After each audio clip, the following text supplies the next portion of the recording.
Mu America ebisiyaga gye byasooka abasiyaza ate bakozesa Kkanisa okumenya abasumba n'okubasaanyaawo. Naddala mu makanisa gano agalonda pasita nga bamulondesa kalulu, kale bagawambya nnyo ne bagezza nnyo, bagawambye ne bagezza. Wali amakanisa agalonda pasita nga ekisanja kiggwako oluvannyuma lw'emyaka 5 ne baddamu ne bamulonda. Naddala aga Baptist mu America. Omanyi engeri gye bakikolamu? Kanisa baziwambye, bawambye nnyingi nnyo abasiyazi. Beezira pasita basongamu olugalo. Beezira pasita akwata microphone n'agamba nti ebisiyaga bibi n'abiblastinga nga bakola strategy emusiguukulula.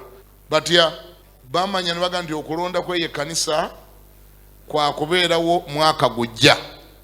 Balina solidarity togirabanga. Ne balyoka basenguka mu masaza yonna gye badde babeera kubanga baagala kusiguukula pasita waayi.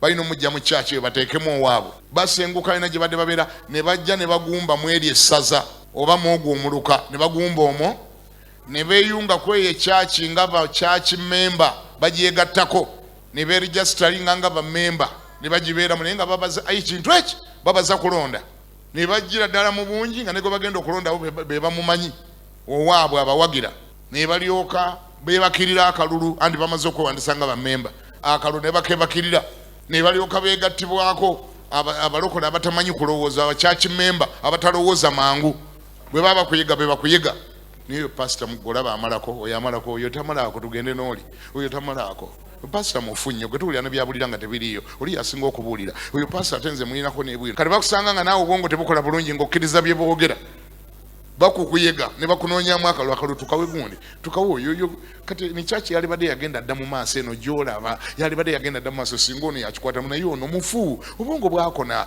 talowooza talina gy'asobola tutwala nga naawe okkiriza gasiya obeera munigo ga wamma ekyo kye boogedde ndowooza wamma ate ekyo kyayogedde mbadde sikirowoozangako.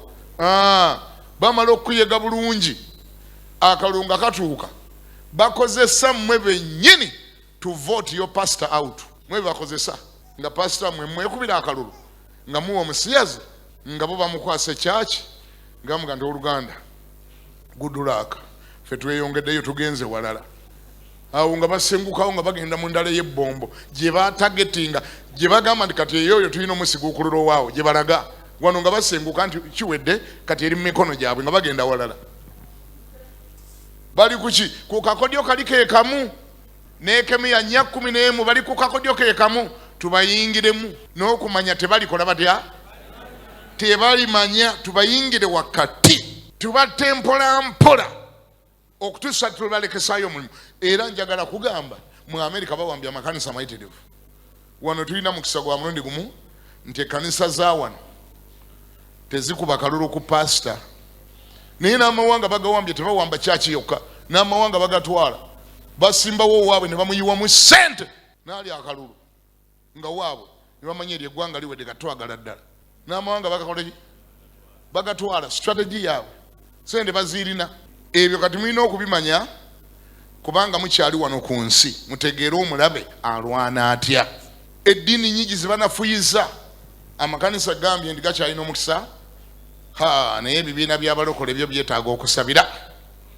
Bino ebibiina bigatta abalokole kwokulonda mwekuli ate ng'owulira bye boogera kwegamba owulira abantu nga boogera nga abatalokokangako. Oli agenda mu social media bali just bagala kulonda bulonzi kifo kya mukulembeze general overseer agenda kulembera just kibina ky'abalokole naye ng'owulira bano abalina go bawagira boogera ebigambo bya busagwa nga balinga batalokokanga nako naye nabo ne bafuna ababawuliriza naye bano ababawuliriza era abakkiriza bye boogera naye nabano basumba nabano bamanyi bayibuli munadda muli n'avuma naye ng'agamba olwedde musumba naye avuma awemula awaayiriza akola ki alina gwasiiga obusa alina gwasiiga eddogo alina gwakuba amugye mu kubunuga naye bannange eyo embala nayo ya Kristo. Bayibuli gamu n'abalabiranga ku ki era towulira n'oga naye bannange